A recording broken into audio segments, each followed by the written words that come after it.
Nama saya Syah Ramadan dengan NIM 2203064. Baik, di sini saya akan menjelaskan tentang flowchart sistem Simpusa Puskesmas Puskesmas. Dan di sini juga kami akan menjelaskan tentang sistem Simpusa di unit-unit Simpusa Puskesmas. Yang pertama yaitu menu start atau menu login. Pada menu start ini, kita akan memasukkan terlebih dahulu email dan password. Setelah kita memasukkan email dan password, jika tidak berhasil memasukkan email dan password, maka kita akan kembali ke menu start atau menu login ini. Kemudian, jika kita berhasil memasukkan email dan password, maka selanjutnya kita akan masuk ke menu admin. Pada menu admin inilah kita dapat melihat unit-unit yang ada pada atau fitur-fitur yang ada pada Simpusa Puskesmas ini, sistem Simpusa Puskesmas ini. Kemudian selanjutnya yaitu kelola pengguna. Kelola pengguna ini di dalam terdapat yang dinamakan dengan level pengguna. Pada level pengguna ini terdiri dari beberapa, yaitu seperti kepegawaian, pendaftaran, rekam medis, poliklinik, obat, unit KIA, dan sebagainya. Assalamualaikum warahmatullahi wabarakatuh. Perkenalkan nama saya Wanolida Walia dengan NIM 2203052 dari kelas Remika A22. Saya dari kelompok 4. Nah, di sini saya akan melanjutkan penjelasan dari rekan saya yang sudah menjelaskan tentang flowchart pada Simpusa. Nah, di sini saya akan masuk langsung pada sistem aplikasi sistem pelayanan puskesmas. Nah, di sini kita akan coba login. Yang pertama kita isi dulu email dan passwordnya.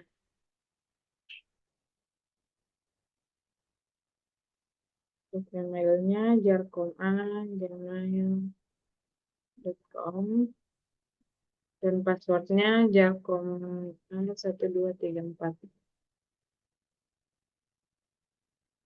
Nah, pada bagian awalnya, adapun tampilan awal sistemnya yaitu ada beberapa bagian. Yang pertama ada kelola pengguna, level pengguna, data pegawai, data master, data dokter, jadwal praktik dokter, data pasien, data pendaftaran, data diagnosa, data tindakan, data obat, data supplier, data tindakan operasi, data polikia, data perbaikan gizi, data tindakan berobat, dan yang terakhir ada logout. Nah, selanjutnya kita masuk pada bagian kelola pengguna. Nah, pada bagian kelola pengguna di sini kita akan membuat beberapa user dari beberapa unit. Nah, di sini kita langsung masuk pada tambah data. Nah, di sini kita bikin dulu pada bagian adminnya. Pada bagian admin kita isi di sini untuk namanya yaitu kelompok 4. Untuk emailnya juga kelompok 4.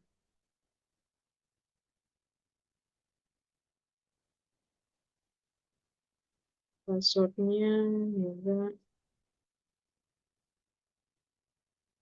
passwordnya. Nah, untuk pada bagian level usernya kita pilih admin. Nah, di sini di input data user terdapat beberapa field yaitu nama lengkap, email, password, level user, status, dan foto profil. Nah, setelah kita mengisi beberapa field ini, kita lalu tambahkan.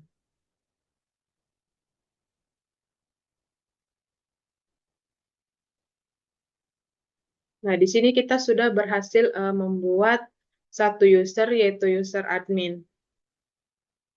Nah, kita akan mencoba masuk atau login ke akun admin kita. Kita logout, baru kita isi sesuai dengan email dan password yang sudah kita bikin tadi.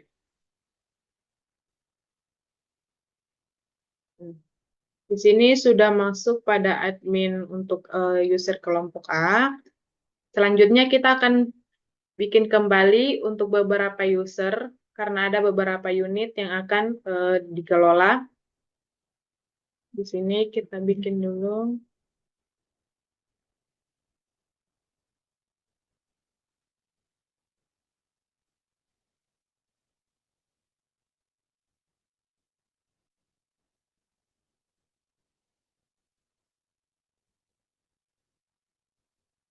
Nah, di sini untuk level usernya, yaitu kita masuk pada kepegawaian, unit kepegawaian.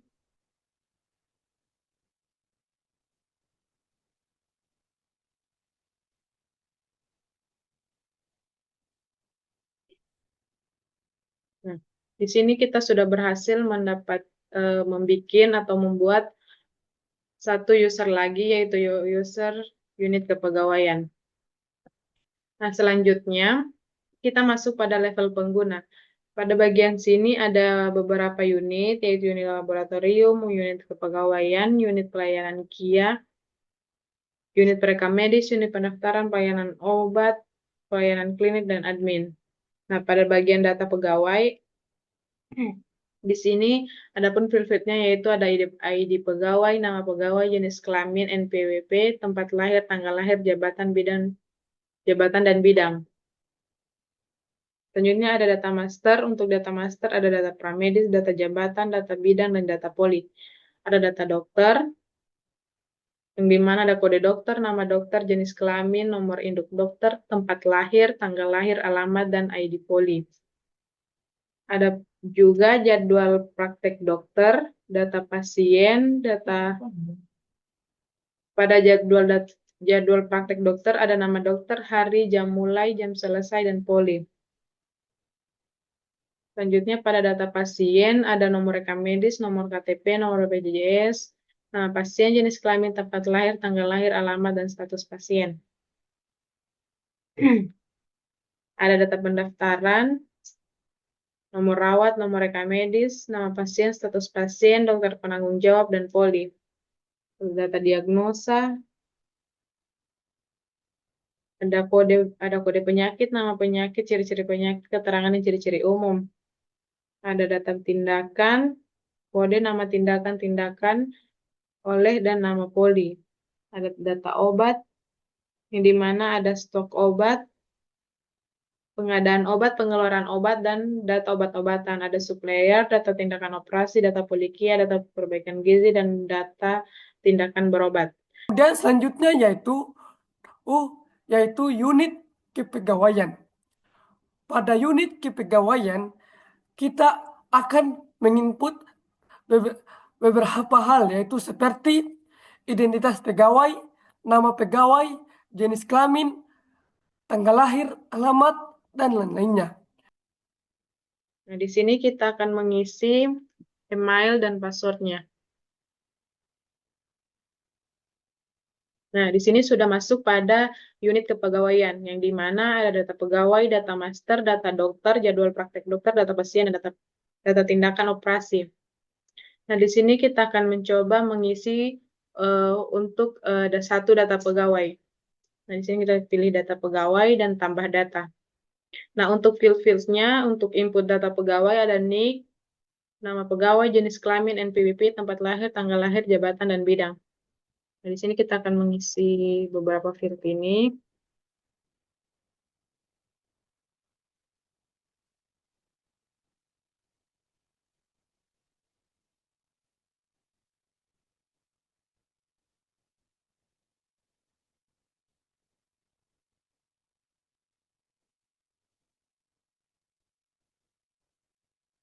Untuk jabatannya kita pilih staf paramedis, bidangnya juga pada bidang paramedis.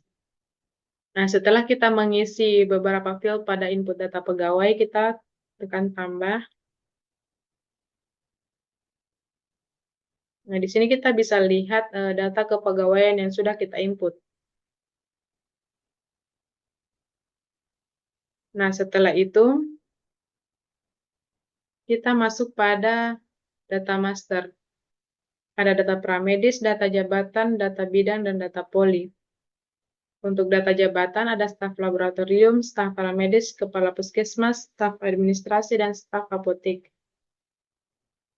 Untuk data bidang ada staf lab, bendahara, administrasi, apotek, dan paramedis. Di sini juga data poli, ada poli bedah, poli anak, poli mata, poli interna, poli kia, poli umum, dan poli gigi. Di sini juga ada data dokter. Seperti yang kujelaskan tadi, ada kode dokter, nama dokter, jenis kelamin, nomor induk dokter, tempat lahir, tanggal lahir, alamat, dan ID poli. Ada data pasien. Nah, ini untuk data pasien diisi pada unit pendaftaran. Untuk tindakan operasi juga diisi pada bagian rekam medis.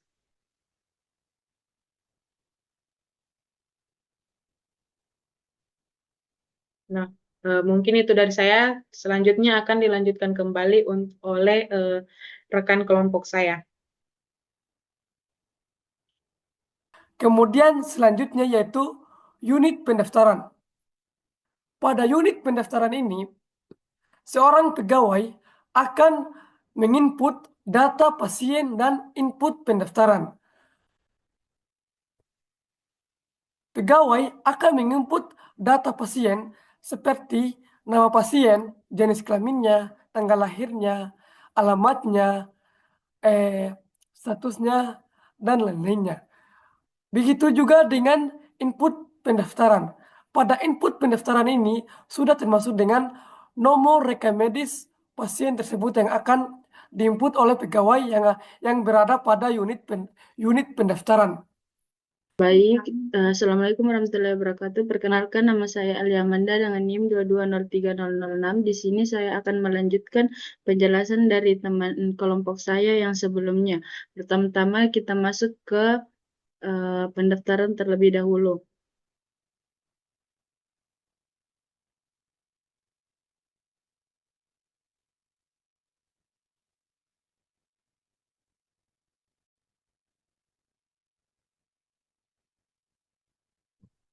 Nah, selanjutnya yaitu kita masukkan data pasien, kemudian kita tambah data, kemudian kita masukkan nomor KTP,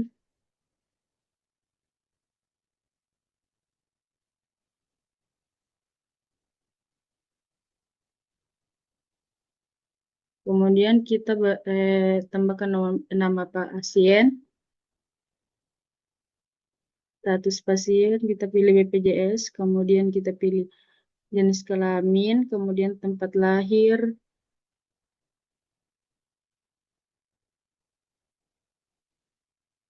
kita masukkan ini.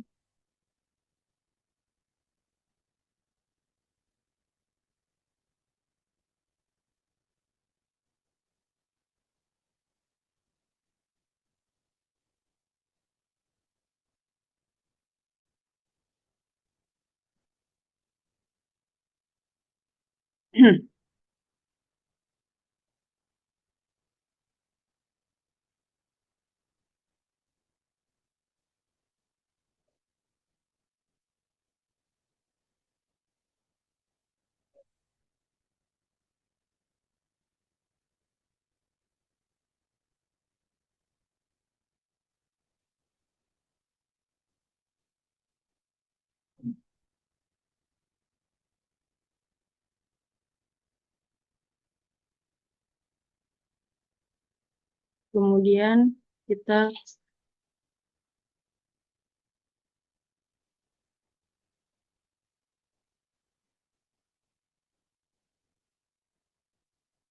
selanjutnya itu kita masuk ke data pendaftaran.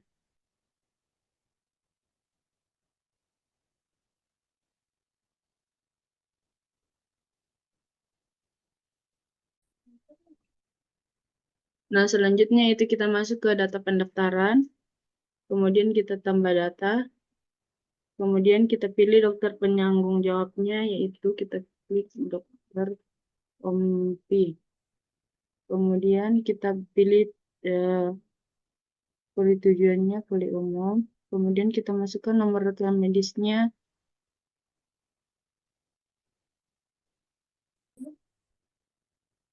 Kita masukkan nomor rekam medisnya di ini. Kemudian kita tulis nama penanggung jawabnya.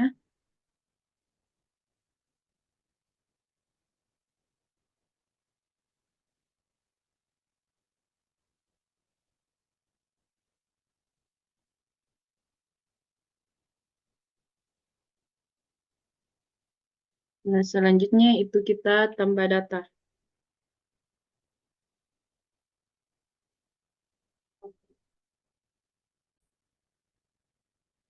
Nah, beginilah kalau sudah terinput. Datanya sudah terinput. Di sini nomor rekam medisnya 037, nama pasiennya Karen, status pasien BPJS, Dr. Jono, poli umum. Selanjutnya yaitu unit poliklinik. Pada unit poliklinik, pegawai akan menginput beberapa hal, yaitu seperti input data pendaftaran, data tindakan, tindakan berobat. Nah, di sini pegawai akan menginput data tindakan atau hasil dari tindakan yang diberikan kepada pasien tersebut yang akan diinput oleh pegawai yang berada pada unit poliklinik. Nah, selanjutnya itu kita masuk ke data tindakan. Pertama-tama kita tambah data, kemudian kita masukkan tindakan, kemudian kita masukkan kode tindakan,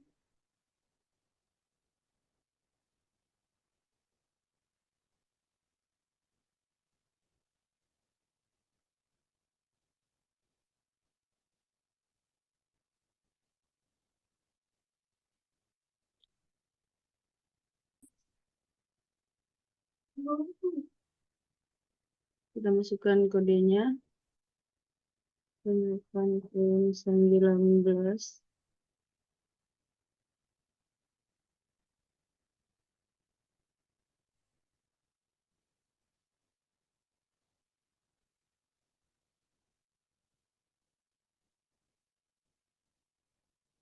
Aku bilang yang lain mal, jangan 88. Nah, inilah data yang sudah saya input tadi. Kemudian selanjutnya itu kita masuk ke data tindakan berobat. Kemudian kita pilih pasien bernama Karen, kemudian kita pilih ini. Kemudian selanjutnya yaitu unit rekam medis. Pada unit rekam medis, pegawai akan menginput beberapa itu data diagnosa dan data tindakan. Pegawai akan menginput data diagnosa setelah pasien tersebut atau diagnosanya telah ditetapkan oleh dokter yang telah melakukan pemeriksaan terhadap pasien. Kemudian akan diinput oleh pegawai yang akan oleh pegawai yang berada di unit rekam medis untuk menentukan kode dan lain-lainnya. Kemudian data tindakan. Data tindakan juga sama halnya dengan data diagnosa. Kemudian yaitu data tindakan operasi. Data tindakan operasi terdiri dari beberapa, yaitu data operasi dan penanganan operasi. Baik, nama saya Jenny Rizky Sadin Ilyas dengan NIM 2203024 dari kelas RMK Angkatan 2022. Di sini saya akan melanjutkan penjelasan dari teman saya terkait dengan unit rekam medis. Selanjutnya di sini saya akan memasukkan email terlebih dahulu.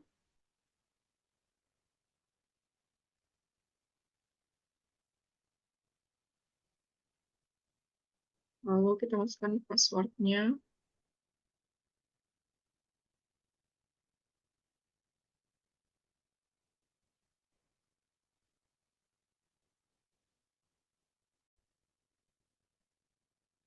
Baik, nama saya Jenny Rizky Sadin Ilyas dengan NIM 2203024 dari kelas LMKA 22. Di sini saya akan melanjutkan penjelasan dari teman saya terkait dengan unit rekam medis. Di sini saya akan memasukkan email terlebih dahulu.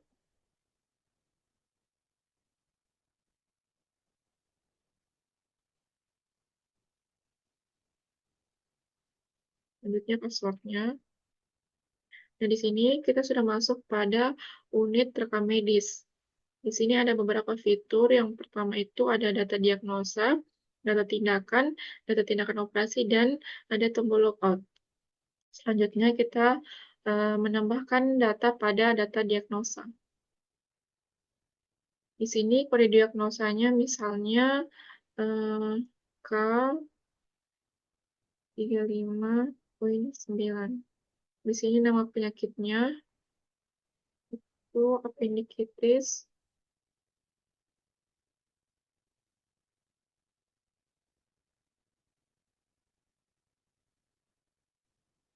Selanjutnya kita masukkan ciri-ciri dari penyakitnya.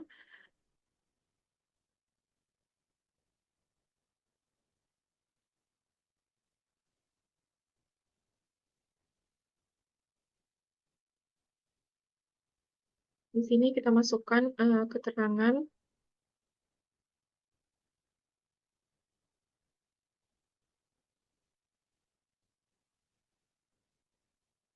Lalu kita masukkan ciri-ciri umum.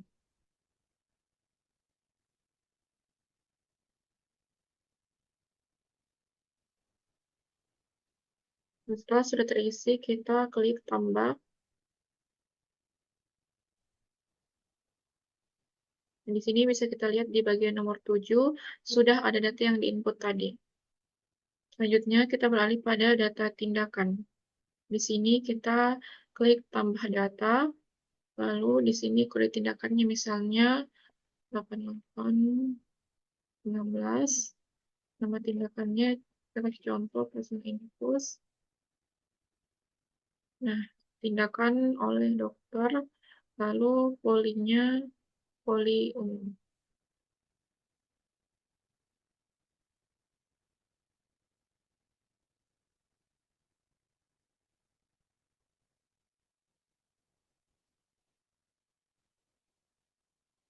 Nah, di sini bisa kita lihat sudah ada tindakan yang kita input tadi. Selanjutnya di bagian data tindakan operasi, kita klik tambah data, lalu kode operasi misalnya kedua, nama operasinya itu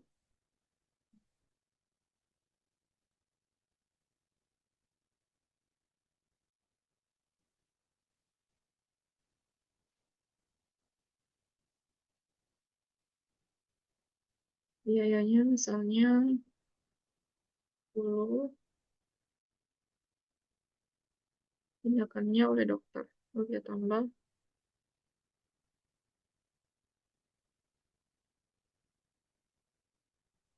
Ini kita cari. Ini sudah ada operasi appendicitis.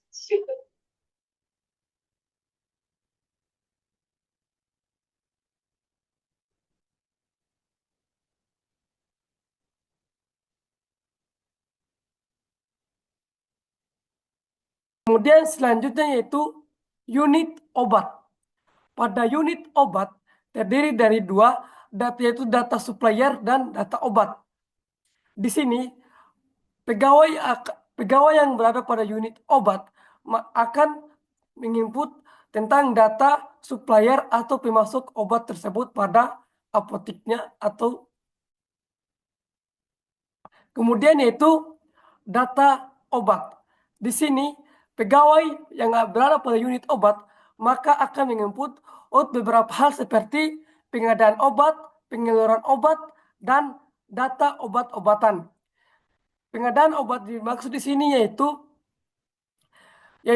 pegawai akan menginput berapa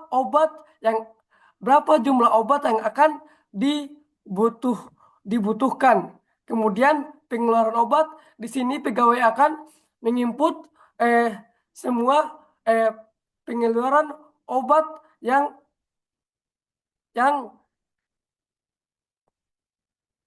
berada pada saat itu. Kemudian yaitu obat-obatan. Kemudian setelah kita pada unit obat, maka selanjutnya kita akan log out.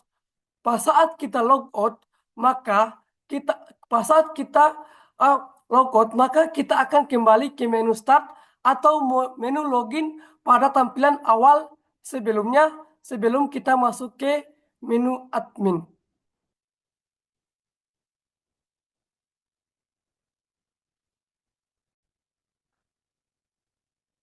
Baik, itulah tadi ya data yang sudah saya input pada bagian rekam medis. Selanjutnya, kita klik tombol logout. Di sini saya akan melanjutkan pada unit obat. Masukkan emailnya.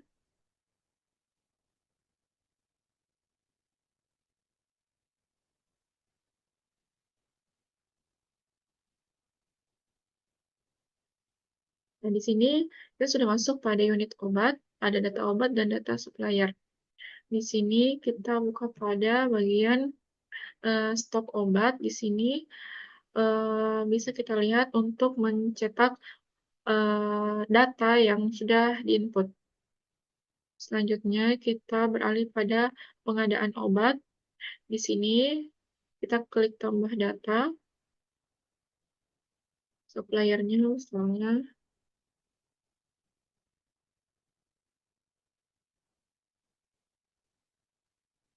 obatnya misalnya paracetamol, kode obatnya.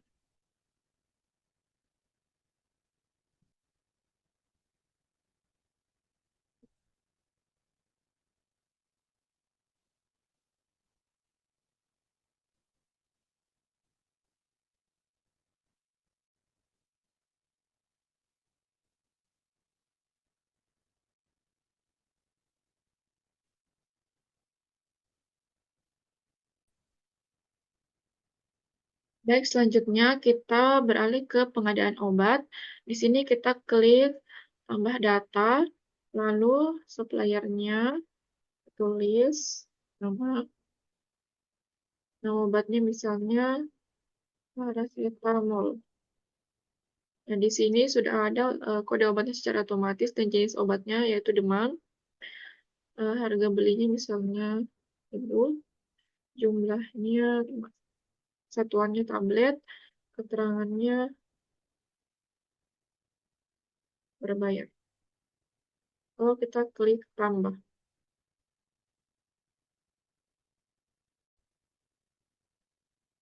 Baik, selanjutnya kita beralih pada pengadaan obat. Di sini kita klik tambah data, lalu di sini suppliernya misalnya apotek ini, nama obatnya paracetamol, harga belinya, jumlahnya, keterangannya. Lalu kita klik tambah. Nah, di sini bisa kita lihat di nomor 10 sudah ada data yang diinput tadi. Selanjutnya kita beralih pada pengeluaran obat.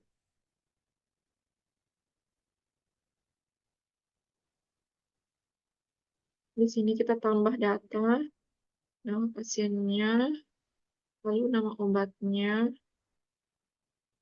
nomor. Nah, di sini sudah otomatis terinput, lalu jumlahnya, tangannya, lalu kita tambah.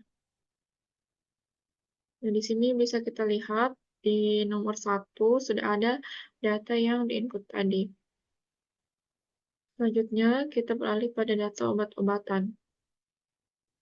Di sini kita tambah data, lalu kode obatnya, ini B22. Nama obatnya, jenis obatnya demam, dosisnya, dan satuannya. Lalu kita klik tambah.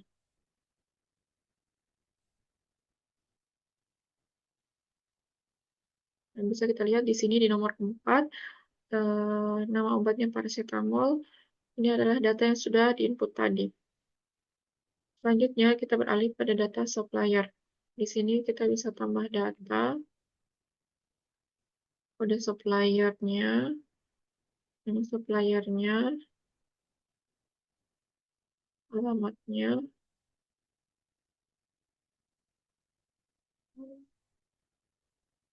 biasa. Lalu kita tambah.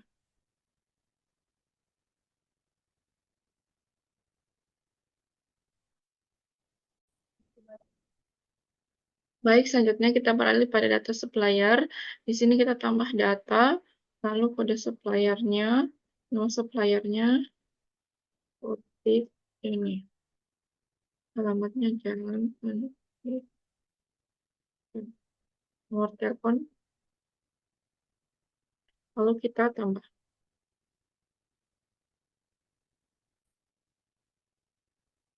Baik, selanjutnya kita beralih pada data supplier. Di sini kita tambah data, lalu kode supplier, nama supplier, alamat, lalu nomor telepon. Kita tambah. Nah, di sini bisa kita cari.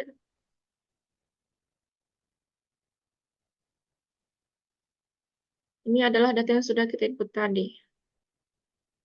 Baik, selanjutnya kita klik tombol logout. Baik, sekian dari saya.